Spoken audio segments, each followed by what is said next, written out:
In this video, we are going to talk about rate of change of a graph. So first, let's define rate of change. So rate of change is essentially our slope. So when we're finding our slope, we're going to use our slope formula, which is y2 minus y1 over x2 minus x1. So in order to use this formula, we're going to need 2 points, meaning 2 x, y coordinates.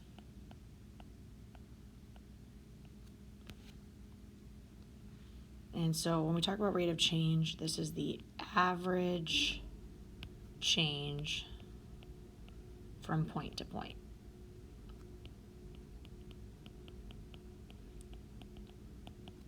So we are not going to talk about end behavior today. We are going to talk about that another day. So if I look at this graph, we did some of these questions last week. If I'm finding f of 7, I'm finding when x equals 7. So x equals 7 right here. I'm going to find what the y value is, and the y value is 1. So f of 7 would be 1. If we were writing this as a point, we'd write it as 7, 1. Now if I'm evaluating negative 11, that's basically saying x equals negative 11. And they want to know what y equals when x equals negative 11. So if I go to where x is negative 11, I see my point here. Oh, my y value at negative 11 is 6. If I were to write that as a point, it'd be negative 11, 6.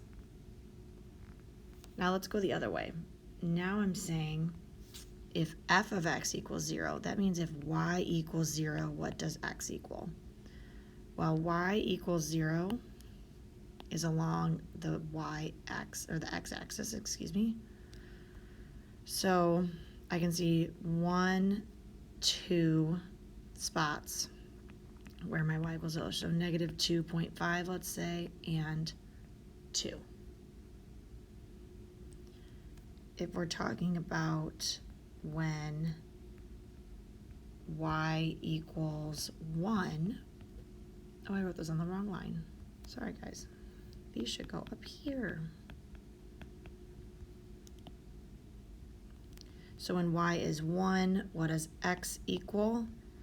So I'm going to go to where y is 1, which is right here. And we got a lot of values, actually. So I can see that negative 8 is one of my values. We'll say about negative 3. And then also the interval from 4 to 11. So I'm going to say from 4 to 11. And this is an interval. All right, now we're going to look at the rate of change.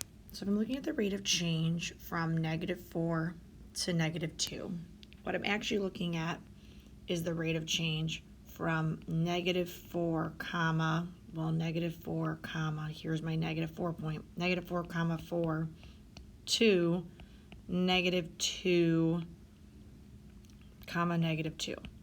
So when they're saying what the x value goes from negative 4 to negative 2, we need to find the whole points for that. And then we're going to use the slope formula. So y2 minus y1 over x2 minus x1. So I'm going to label these points. This is x1, y1. This is x2, y2.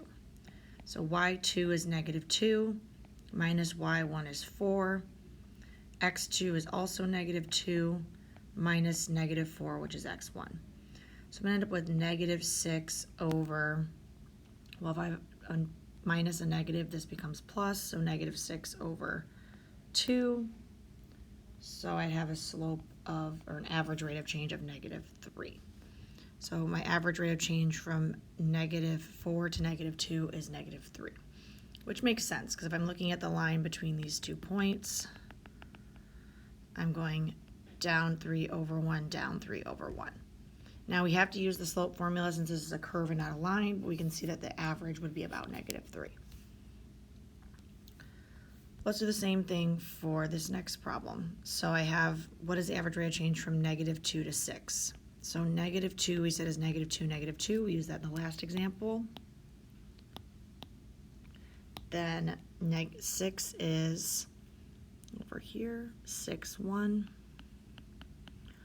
So we're going to do y2 minus y1 over x2 minus x1. So let's label our points. So x1, y1, x2, y2. So 1 minus negative 2 over 6 minus negative 2. So be careful when you're minusing negatives, it becomes that double negative. So really, these are both going to become plus since it's minus a negative. So I'm going to have 3 over 8 is my average rate of change. All right, this last question says, what interval has a rate of change equal to 0? So a rate of change equal to 0 would mean that this is where it's not increasing or decreasing, but we have a constant part of our graph. It's also where we would have a horizontal line because we would have 0 slope. So this happens right here from 4 to 11. There's no rate of change. The rate of change is 0. So be from the interval 4 to 11. All right, let's put it all together now. So if we look at number 2, they give us the equation and the graph. First, they want to talk about the x-intercept and the y-intercept. So my y-intercept is where my graph hits the y-axis, so it's going to be right here at 0, 1.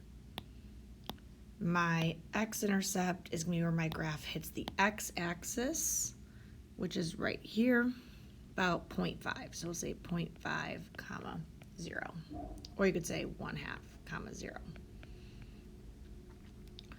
Domain and range. So remember, our domain is our x values, and we're going to go left to right. So if I look, this left arrow is going towards negative infinity, and this right arrow is going towards positive infinity, because again, we're looking left to right. So my domain is just going to be negative infinity to infinity. Now in terms of my range, we're going to go bottom to top, and these are our y values. So if I look at the bottom, this is pointing down, so it's pointing towards negative infinity, and this top is pointing towards positive infinity. So my range will be negative infinity to infinity. Now we are not going to talk about end behavior right now, so we are going to skip these. But we are going to talk about the rate of change from 0 to 3. So the rate of change from 0 to 3 means the rate of change from 0, comma something to 3, comma something. So let's find these points. So 0 is that point right there, so 0, 1, and 3. So x equals 3 is right here. I'm going to trace it down until I find my line. That's 1, 2, 3, 4, negative 5. So now that I know my x and y for both of those points, I'm going to do my slope formula. So y2 minus y1 over x2 minus x1. So in order to plug into my formula, I'm going to label my points x1, y1, x2, y2, and I'm going to plug them in. So negative 5 minus 1 over 3 minus 0. So I'm going to get negative 6 over 3, which would reduce to negative 2. All right, let's do the same thing. So from negative 2 to 2. So from negative 2 comma something to 2 comma something. So to find negative 2 comma something, I'm going to go to negative 2 on the x on my graph, trace it up to find the y value. 1, 2, 3, 4. So negative 2 comma 5. Then I need to do the same for this one, 2 comma negative 3.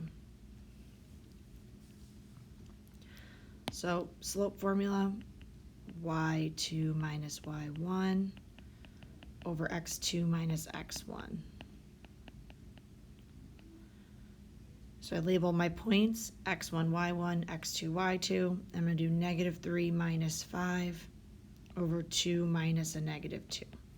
So I'm going to get negative 8 over, well, remember, minusing a negative actually becomes plus. So I'm going to get negative 8 over 4, which will also give me an average rate of change of negative 2.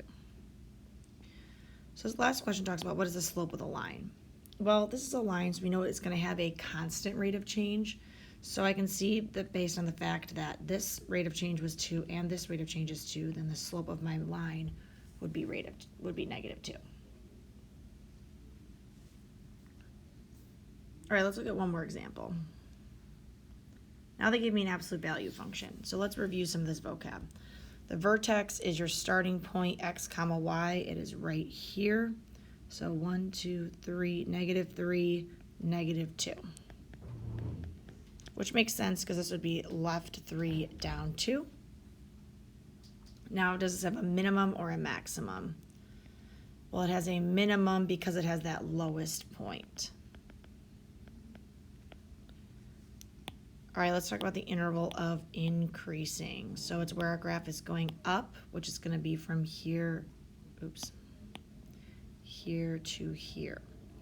So it's going to increase starting at the x value, -3, and it's going to increase to the right forever. So it's going to increase from -3 to infinity. It's going to decrease right here.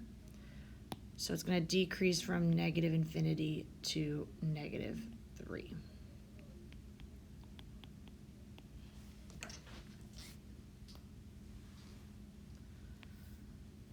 All right, our domain. I can see from my intervals of increasing and decreasing that my domain is going to go -infinity to infinity because we go left. We look at our x values and we go left to right. Now when I'm looking at my range, I'm looking at my y values and I'm going bottom to top. So I'm going to look at this lowest point here, which is at -2. So that's the lowest point on my graph. And I can see that my arrows are pointing up, so they're pointing towards positive infinity. Just like above, we're going to skip end behavior, and we're just going to focus on rate of change. So they gave it to us in a little bit different notation, but this still just means from x equals 1 to x equals 3. So my first step is to find 1 comma whatever it is and 3 comma whatever it is. So 1 comma, I'm going to go to where x is 1, and I can see that y is 2. And then I'm going to go to where x is 3, and I can see that y is 4. So to find my rate of change, I'm going to do 4 minus 2 over 3 minus 1 because x1, y1, x2, y2. So y2 is 4, y1 is 2, x2 is 3, x1 is 1. So I'm going to put 2 over 2, which will reduce to average rate of change of 1. Similarly, I have f of -5 and f of -3. That just means x is -5 and x is -3. So I'm going to do the same thing. I'm going to find those points on my graph. So -5 comma what? So 1, 2, 3, 4. -5 is right here, and it's on the axis, so I know it's 0. -3, 1, 2, 3. Oh, this is where the vertex is, so -3, -2. So I'm going to do my slope formula. x1, y1, x2, y2. So y2 is -2, y1 is 0, x2 is -3, x1 is -5. So minus a -5, so this is going to become plus.